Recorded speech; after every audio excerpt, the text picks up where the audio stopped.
How's everybody doing? You all right? This looks like a fun table. Yeah. Now that you're here. Yeah, you're damn Skippy. All right, buddy. What to expect from you this season? The back half of this season is for Butch is all about trying to convince Tabitha that Barbara is no good and that she doesn't respect anybody and doesn't care about anybody but herself, and that's I think a tougher road than he expected it to be to convince her of that.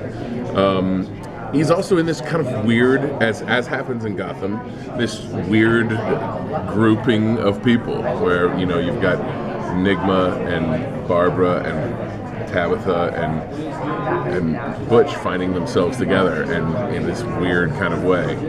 So, as usual, Gotham, puts everybody in a pot and mixes it up and comes up with these great and fun kind of teams, and all leading to But look, like I said on the panel earlier, Butch is still lovelorn.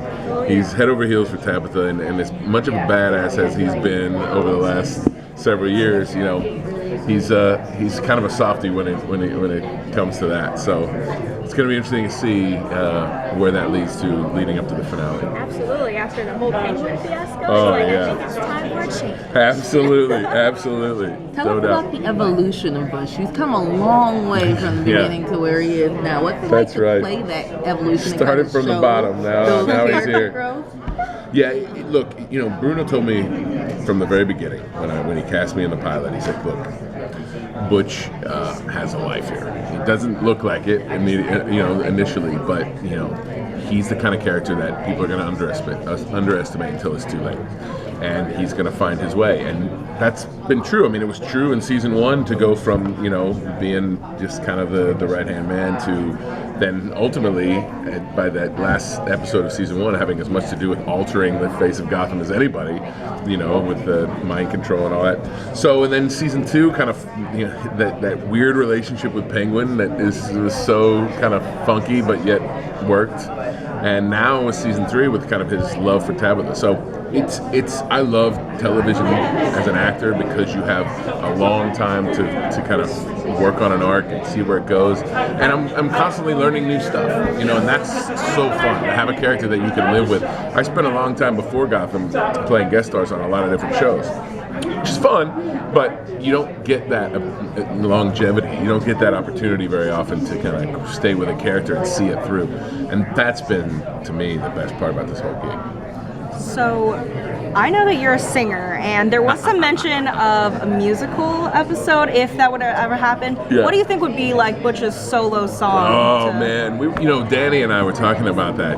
What would Butch sing? And I think it would be some kind of throwback retro. I mean, the easy answer is to go like to some Dean Martin or Sinatra, but I think it might be a little bit more unique than that. Some kind of like retro doo-woppy song. I love the music. I love the music in this show, but I love the music they chose in season 1 where he has the scene with Saviano on the dock, and he's in the car, and there's a couple of songs that they choose. The one that he's listening to when he pulls up, and then the last one at the end are just perfect, and so I don't know. I think there's a lot of options for Butch, and I would love. No one would love a musical episode more than me. And here's a secret. She's not gonna like that. I'm telling you. No one would enjoy it more than you. Okay, maybe Corey would enjoy it. Let me tell you, the two of us can like slam out a duet karaoke. What do you got? Give us something. Garth Brooks, no less. Garth Brooks, no less. Wait for that.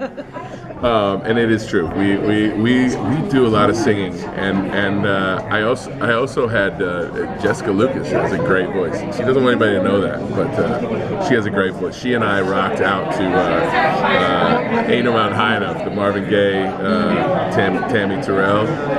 And at a karaoke night one night, it was on point. But she's too bashful, so she'll probably deny it next time you talk to her. But unfortunately, I don't think the musical works for our show. I think our show just doesn't lend itself to that.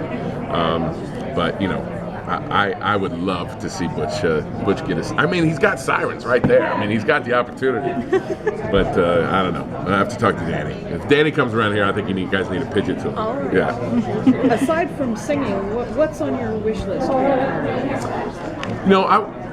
I would love to see I would love to see a little bit more of Butch's backstory. Like, where did he come from? Who is this guy really? Because you get little tiny glimpses over the years, but you know, what Danny told me early on, and I held on to that. I said it in the panel, was that Butch is a survivor.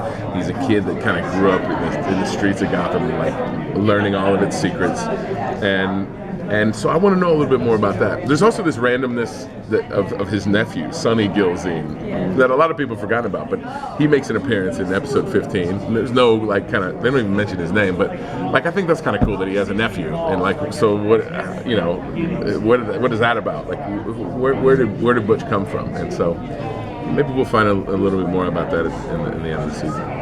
You have a unique position where you are a character that's not in the comics. You get to kind of create who Butch is going to be, you guys, your entire team. Yeah. Would you care to see Butch showing up in the comics based on your portrayal? Absolutely. Are you kidding? That would be like the ultimate pat on the back. And also, I have a 6-year-old, so to be able to like say, "Hey, there's Daddy in the comics," or I still can't believe that no one's come up with a Butch doll. I mean, it's tailor-made. He's got the hand, he's got the scar, he's got the guns, he's got the suit. Like, how is there not a Butch doll? I do not understand this, and I need action to be taken. It's not okay. And we need a Butch doll now. Maybe you should check out Etsy. I'm sure Somebody's probably created one. Well, I was at a convention in Chicago last week, and it's just a girl came, and I guess you can get a Funko. Is that what you call them? Funko. Yeah. That's just nondescript, and then she created it and turned it into a Butch. So I appreciated that, but yeah, we got to get on this. Is there a weapon that? Yep. Is there a weapon that Butch hasn't used yet that you would want to use? Well, that's a good question. Yeah. Well, I will say in the finale, and actually the last couple episodes, he's got this killer machine gun. There was a picture that actually leaked on I think the Daily Mail posted it of Aaron and I kind of in action, with this. It's an AR-15, and that was a fun toy. But I'd like to see maybe some more some blades or something. Yeah. Of course, he's got his hand. He can always have attachments. So, thanks, guys. Appreciate it. Thank you.